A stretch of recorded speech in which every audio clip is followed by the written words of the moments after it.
Sunday আমি আপনাদের সামনে একটা স্পেশাল রেসিপি নিয়ে চলে এসেছি। দেখে নিন, এই সব উপকরণ নিয়ে আমি বসে পড়েছি। আজকের বানাবো আমি খুব সিম্পল ঘরোয়া পদ্ধতিতে একটা চিকেন স্যাটের রেসিপি। আপনারা নিমন্ত্রণ বাড়িতে, বিয়ে বাড়িতে সবাই খেয়ে থাকেন, কিন্তু জানি না সেটা কতটা হাইজিন মেনটেন করে হয় বা কতটা প্রপারলি ওয়েতে কুক করা হয়। কিন্তু বাচ্চাদের জন্য তো সবসময় বাইরের খাবার বা রেস্টুরেন্ট থেকে কিনে এনে খাওয়ানোটা ঠিক হয় না বা পসিবলও হয়ে ওঠে না সবসময়। কিন্তু আমি আজকের যে রেসিপিটা নিয়ে এসেছি আপনাদের সামনে, এটা যদি আপনারা একবার ট্রাই করে দেখেন তাহলে বুঝতে পারবেন এর স্বাদ রেস্টুরেন্টের স্বাদের থেকে কোনো অংশে কম নয়।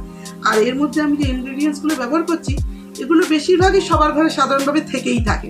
তা চলুন দেখা যাক আমি কিভাবে এটা প্রিপেয়ার করছি।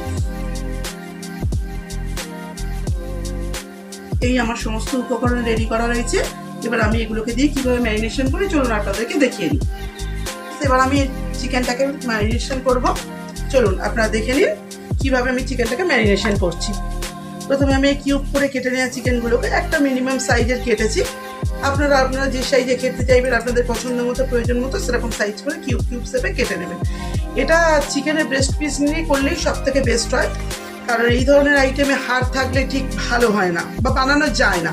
আমিও ব্রেস্ট পিস নিয়ে এসেছি, 500 গ্রাম ব্রেস্ট পিস নিয়েছি, নিয়ে সেইটাকে কিউব করে কেটে নিয়েছি। আমি বাড়িতেই এটাকে কেটে নিয়েছি। চলুন এবার আমি কি দেবো এর মধ্যে। আমি প্রথমেই লেবুর রস দিয়ে দেবো চিকেনটার মধ্যে। আপনাদের কাছে যদি লেবুর রস না থাকে তাহলে ভিনিগারও ইউজ করতে পারেন। আমার কাছে এই মুহূর্তে ভিনিগারটা না থাকার জন্য আমি লেবুর রসটাই এখানে ব্যবহার করলাম। লেবুর রসটা দিয়ে দেওয়ার পরে আমি এর মধ্যে দিয়ে দেবো আদা রসুনের পেস্ট। তারপরে আমি এর মধ্যে দিয়ে দেবো গোলমরিচের গুঁড়ো।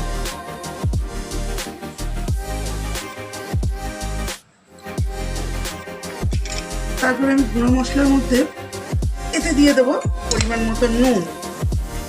আপনারা আপনাদের স্বাদ মতো নুন এর মধ্যে অ্যাড করে দেবেন।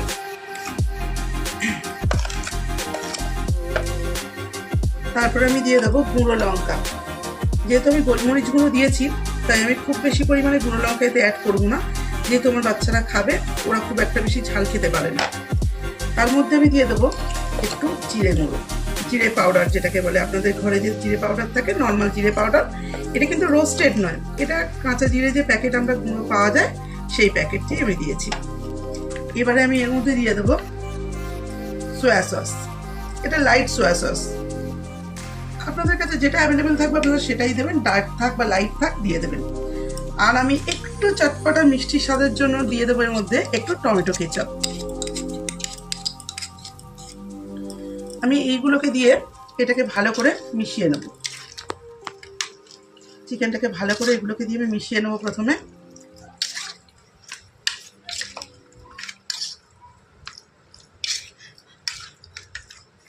ভালো করে মেশাচ্ছি যেন প্রত্যেকটা চিকেন পিসের গায়ে মশলাগুলো ভালোভাবে মিশে যায়।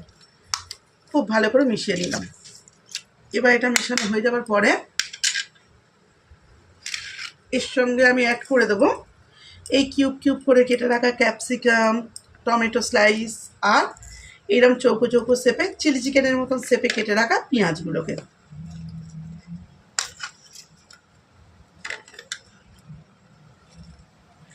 দিয়ে এগুলোকেও আমি এর সঙ্গে খুব ভালোভাবে মিশিয়ে নেব।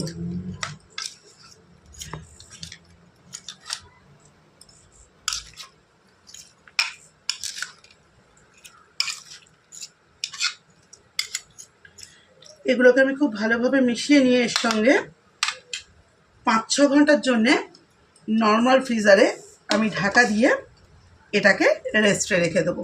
তারপরে 5-6 ঘন্টা বাদে আবার দেখা হচ্ছে। তো ফ্রেন্ডস, 6 ঘন্টা বাদে আমি চিকেনটাকে ফ্রিজ থেকে বার করে নিয়ে চলে এসেছি। চলুন দেখি কেমন অবস্থায় আছে এখন। না, ঠিকঠাকই আছে, একটু জল বেরিয়েছে চিকেনটা থেকে। এইবারে যেটা আমার করবার সেটা হচ্ছে আমি এই কাবাবের স্টিকগুলোর মধ্যে চিকেনগুলোকে সাজিয়ে নেব, গেঁথে সাজিয়ে নেব। চলুন দেখুন আমি কিভাবে এগুলোকে সাজাতে থাকি। প্রথমে একটা ক্যাপসিকাম নিলাম, আস্তে আস্তে সেটাকে গেঁথে নিচ্ছি। তারপরে আমি একটু পেঁয়াজের কিউব নিলাম, একটা টমেটো নিলাম,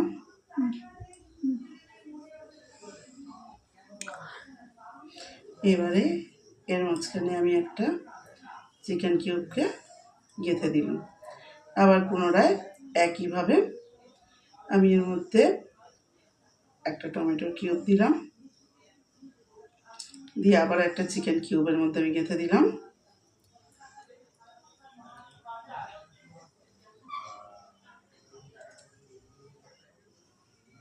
দিয়ে আমি এর মাথার উপর থেকে আরেকটা পেঁয়াজের কিউব আর একটা ক্যাপসিকামের কিউব গেঁথে দিলাম। আর সবশেষে আরেকটা আমি টমেটোর কিউব গেঁথে এইভাবে আমি গেঁথে নিলাম। আর একটা আমি গেঁথে নিচ্ছি। এটা আপনারা আপনাদের পছন্দ মতন কালার অনুসারে সাজাতে পারেন। আমি প্রথমে একটু ক্যাপসিকামটা দিয়ে নিচ্ছি, তারপরে একটু পেঁয়াজ দিলাম। এটা আপনারা নিজেদের ইচ্ছা মতো সিরিয়াল ওয়াইজ সাজিয়ে নিতে পারেন। তারপরে আমি একটা চিকেন বিট করে দিলাম এর মধ্যে, তারপরে দিলাম একটা টমেটো, আবার আমি এর মধ্যে আরেকটা ক্যাপসিকাম দিলাম, একটা পেঁয়াজ দিলাম, দিয়ে সঙ্গে আমি আরেকটা চিকেন কিউব দিয়ে দিলাম। দিয়ে ফের আমি পুনরায় এর উপরে আরেকটা পেঁয়াজ,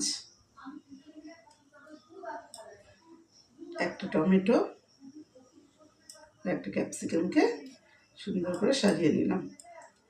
চলুন বন্ধুরা, আমি এইভাবে এগুলোকে সবকটাকে সাজিয়ে রেডি করে নিই, তাহলে দেখতে থাকুন।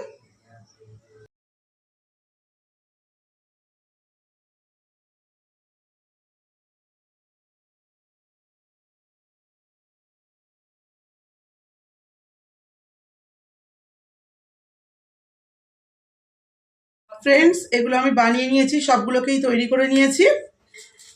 এগুলোকে প্রত্যেকটাকেই আমি কাবাব স্টিকের মধ্যে গেঁথে একদম রেডি করে নিয়েছি একসঙ্গে। এবার আমি এর জন্যে এগুলোকে ডিপ করার জন্য একটা ব্যাটার বানাবো। ব্যাটারটা বানানোর জন্য প্রথমেই আমি নিয়ে নিচ্ছি একটা ডিম। ডিমটাকে আমি ফাটিয়ে নিলাম।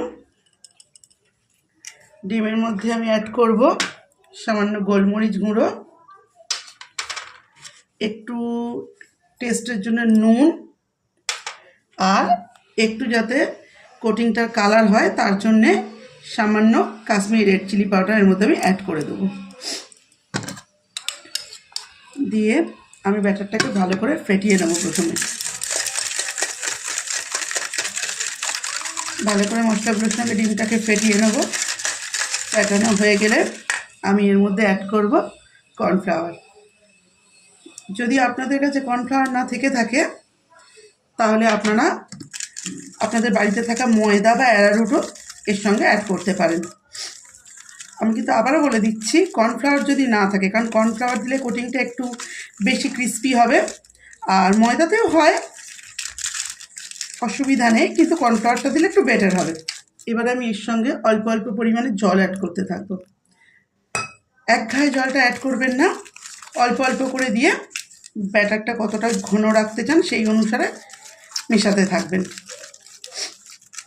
এবারে যদি আপনারা কোটিংটাকে একদম পাতলা করতে চান, মানে ভেতরে ইনগ্রিডিয়েন্টসগুলো যাতে আপনাদের বাইরে শো করে, তাহলে আপনারা ব্যাটারটাকে একটু পাতলাভাবে গুলবেন।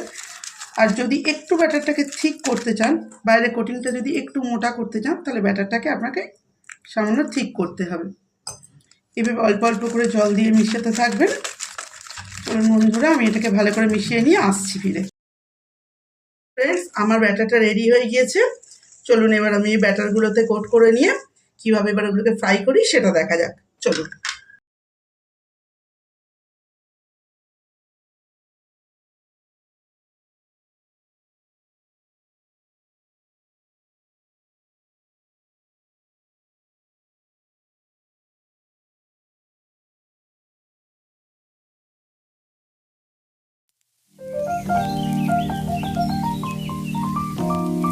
তেলটা গরম হচ্ছে বন্ধুরা, আস্তে আস্তে আমি এগুলো একটা একটা করে নিয়ে ব্যাটারের মধ্যে ডিপ করছি, করে ব্যাটারের মধ্যে ডিপ করে নিচ্ছি।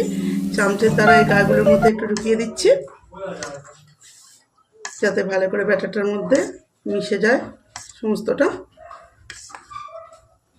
আর ফ্রেন্ডস এটাকে লো টু হাই ফ্লেমে ভাজবেন, কারণ মিডিয়াম টু লো ফ্লেমে ভাজবেন, নাহলে ভিতরটা কাঁচা থেকে যাবে আর ওপরটা পুড়ে যেতে পারে। তো ফ্রেন্ডস চলুন, তেল গরম হয়ে গিয়েছে, আমি এবার একটা একটা করে এর মধ্যে ছেড়ে দিচ্ছি।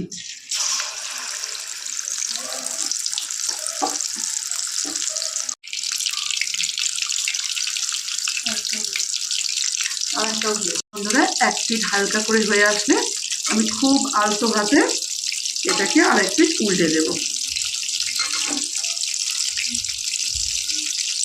একটা চামচের সাহায্যে ধরে হালকা করে আমি আরেকটা পিঠ উল্টে দেবো।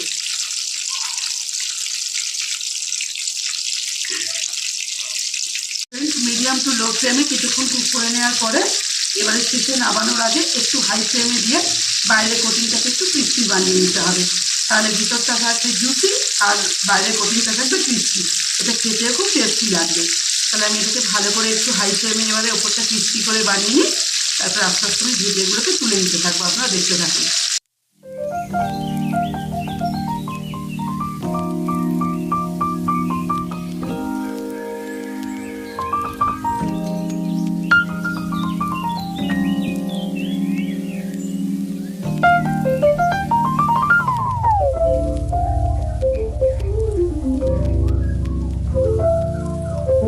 এখন রেসিপিটা পুরোপুরি রেডি খাওয়ার জন্যে। খুব টেস্টি হয়েছে এটা। যদি রেসিপিটা ভালো লেগে থাকে লাইক কমেন্ট শেয়ার করবেন।